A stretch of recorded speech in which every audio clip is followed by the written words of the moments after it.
Assalamualaikum warahmatullahi wabarakatuh. Masih bersama saya Uswatul Hasanah. Pada kesempatan kali ini saya akan menerangkan materi gaya, yaitu adalah materi yang ada di kelas 8 di semester ganjil. Kompetensi dasar pada kesempatan kali ini yaitu adalah mengidentifikasi gaya, penjumlahan gaya, dan pengaruhnya pada suatu benda yang dikenai gaya. Dengan beberapa indikator. Yang pertama yaitu adalah melukiskan gaya dan selisih gaya-gaya yang segaris, baik yang searah maupun yang berlawanan. Kemudian menentukan jenis-jenis gaya, membedakan besar gaya gesekan pada berbagai permukaan yang berbeda kekasarannya, yaitu pada permukaan benda yang licin, agak kasar, dan kasar. Dan yang selanjutnya adalah menunjukkan beberapa contoh adanya gaya gesekan yang menguntungkan dan gaya gesek yang merugikan. Materi pada kesempatan kali ini yaitu terdiri dari yang pertama, pengertian gaya, yang kedua, jenis-jenis gaya, mengukur gaya, melukiskan gaya, resultan gaya, dan menerangkan tentang gaya gesek. Yang pertama, kita akan membahas tentang pengertian gaya. Untuk memahami tentang pengertian gaya, ada beberapa langkah yang bisa kamu lakukan, yaitu yang pertama, bisa coba kalian lakukan dengan mendorong bukumu di atas meja. Ternyata apa yang terjadi pada bukumu? Oke, buku bisa bergerak atau berpindah tempat ketika kamu dorong. Bisa juga dengan melakukan percobaan, yaitu ambillah sebuah bekas dalam pulpenmu, tariklah kedua ujungnya dengan tanganmu. Apa yang terjadi? Ternyata tarikan tanganmu itu mengubah bekas menjadi lebih panjang. Dari hal tersebut, maka tarikan atau dorongan itulah yang disebut dengan gaya. Jadi gaya itu adalah sebuah tarikan ataupun dorongan yang menyebabkan benda itu bisa berpindah tempat ataupun bisa berubah ukuran, bisa bertambah panjang atau bisa bertambah pendek. Itulah yang menyebabkan atau yang disebut dengan gaya. Jadi yang dimaksud dengan gaya itu adalah tarikan atau dorongan. Dengan adanya gaya yang diberikan pada benda menyebabkan benda itu mengalami perubahan kecepatan, tadi dari diam kemudian didorong bisa bergerak, kemudian mengalami perubahan bentuk tadi ya, yang bekas asalnya pendek, kemudian kamu tarik dia akan berubah menjadi agak panjang. Perubahan arah ya, karena dia diam kemudian bergerak maka akan terjadi perubahan arah. Gaya disimbolkan dengan F, yaitu dari bahasa Inggris yang berasal dari kata force. Itu tadi pengertian gaya. Kemudian jenis-jenis gaya, perhatikan ini ada dua gambar, yang satu dua orang mendorong mobil dan yang satu ada buah kelapa yang jatuh dari pohonnya. Perhatikan gambar ini. Dari kedua gambar ini, jenis gaya bisa dikelompokkan menjadi dua, yaitu adalah gaya sentuh dan gaya tak sentuh. Apa gaya sentuh itu? Gaya sentuh adalah gaya yang bekerja mengenai permukaan benda. Tadi ada gambar seseorang mendorong mobil, sentuhan antara tangan dengan bendanya. Itu adalah gaya sentuh. Contohnya gaya otot, misalnya orang mendorong mobil. Kemudian contoh yang kedua gaya gesek, yaitu gesek. Contohnya adalah gerakan antara sepatumu dengan permukaan lantai ketika kamu berjalan. Di sini ada sentuhan antara sepatu dengan jalan. Berarti di sini ada sentuh antara sepatu dengan jalan, sentuhan. Gaya pegas, contohnya adalah anak panah yang dilepas dari busurnya. Jadi ketika kamu main anak panah, ketika ditarik berarti di situ ada tarik sentuhan antara tangan kamu dengan busurnya. Yang kedua, gaya tak sentuh. Gaya tak sentuh itu adalah gaya yang bekerja tak bersentuhan dengan bendanya. Contohnya itu adalah gaya magnet, gaya gravitasi. Tadi ada gambarnya, yaitu ada buah yang jatuh dari pohonnya, itu adalah gaya gravitasi. Gaya listrik, contohnya adalah penggaris magnet yang digosokkan pada rambut bisa menarik ke tas. Itu tadi jenis-jenis gaya. Contoh persoalan dalam kehidupan sehari-hari, beberapa jenis gaya yaitu adalah: 1. Gaya tarik yang dilakukan oleh para bergerak, gaya gesek pada ban mobil dengan jalan, gaya tendang ketika sedang menendang bola, gaya gravitasi yaitu gaya bekerja pada sebuah benda yang jatuh ke permukaan bumi, gaya tarik magnet, gaya tarik menarik muatan listrik. Coba dari beberapa contoh ini kamu golongkan mana yang gaya sentuh dan mana yang gaya tak sentuh. Mengukur gaya. Bagaimana cara mengukur gaya? Ketika kamu memberikan tarikan atau dorongan terhadap suatu benda, tentunya kamu tidak tahu berapa besar gayanya, berapa besar gaya dorongmu, berapa gaya tarikmu. Untuk mengetahui besar gaya yang diberikan, itu diperlukan alat ukur yang namanya dinamometer. Gaya itu memiliki satuan Newton dan alat ukurnya adalah dinamometer. Ini adalah beberapa contoh gambar dinamometer, yaitu alat yang digunakan untuk mengukur berapa besar gaya yang kamu berikan pada suatu benda. Lanjut, bagaimana cara melukiskan gaya? Untuk melukiskan gaya itu adalah dengan menggunakan anak panah. Sebelumnya, gaya itu adalah termasuk besaran vektor, yaitu besaran yang memiliki nilai dan memiliki arah, maka harus ditentukan arahnya. Panjang anak panah di sini menunjukkan besarnya, sedangkan arah anak panah itu menunjukkan arahnya. Misalnya sebuah meja didorong dengan gaya 4 Newton ke arah kanan, maka bisa digambarkan di sini.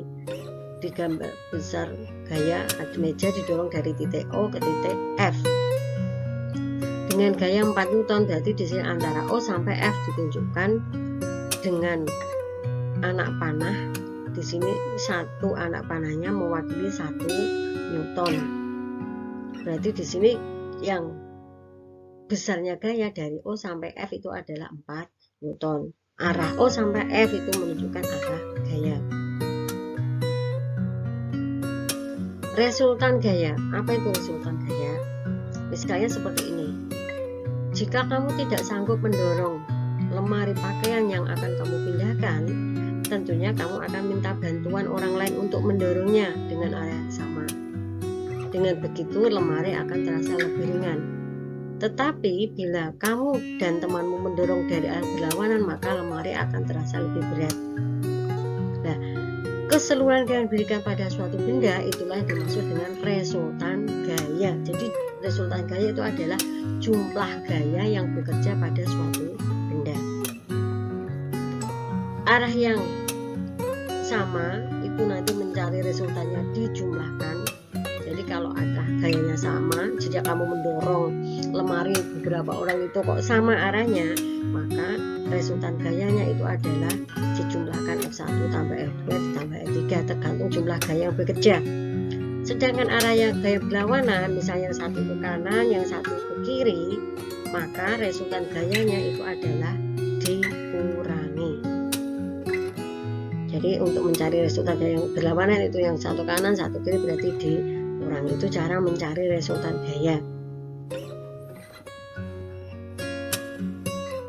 Contohnya, ini yang saya berikan contoh yang searah ya.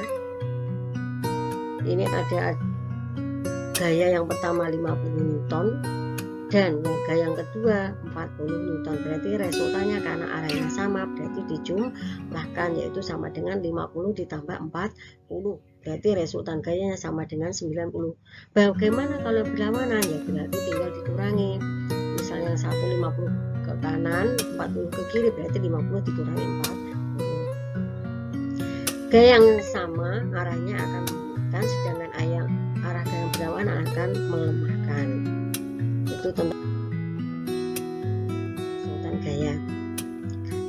Kemudian dengan adanya resultan gaya itu akan menyebabkan benda dalam kondisi setimbang. Bagaimana benda itu mengalami titik kesetimbangan atau pada kondisi kesetimbangan? Ini bisa kamu baca bahwa benda akan mengalami kesetimbangan jika arah gayanya saling berlawanan arah. dan terjadi jika gaya yang bekerja itu jumlahnya, maksudnya besarnya sama, cuma arahnya berlawanan. Itu jadi keadaan jika besar kedua arah itu sama, berapakah resultannya? Apa akibatnya terhadap benda? Tentu jika benda itu diberikan gaya yang bekerja sama, arahnya berlawanan, misalnya ke kanan dan ke kiri, jumlah yang gayanya bekerja itu sama, maka resultannya dikurangi. Misal yang satu ke kanan 10 Newton, ke kiri 10 Newton, maka resultannya adalah 10 dikurangi 10. Berarti di sini resultan gayanya sama dengan 0.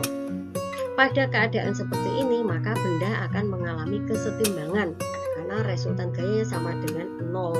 Berarti benda akan mengalami kesetimbangan, artinya benda itu tidak bergerak. Itu. Nah, saya lanjutkan tentang jenis gaya yang kedua adalah jenis gaya gesek. Perhatikan, ini ada kegiatan berikut. Ada orang sedang mengendarai sepeda. Apa yang bisa kamu amati dari gambar tersebut?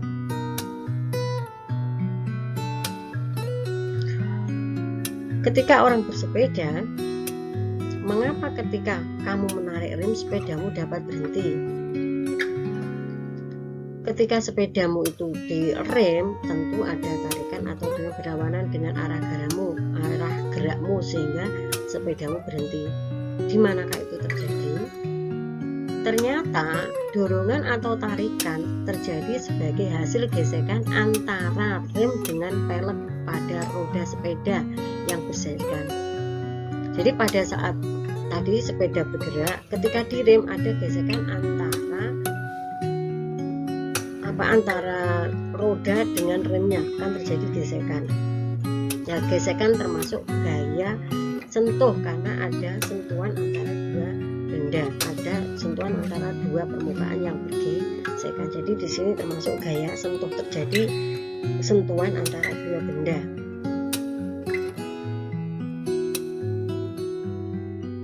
Contoh dalam kehidupan sehari-hari, gaya gesek itu ada yang menguntungkan, tetapi ada juga yang merugikan. Apa contohnya yang menguntungkan?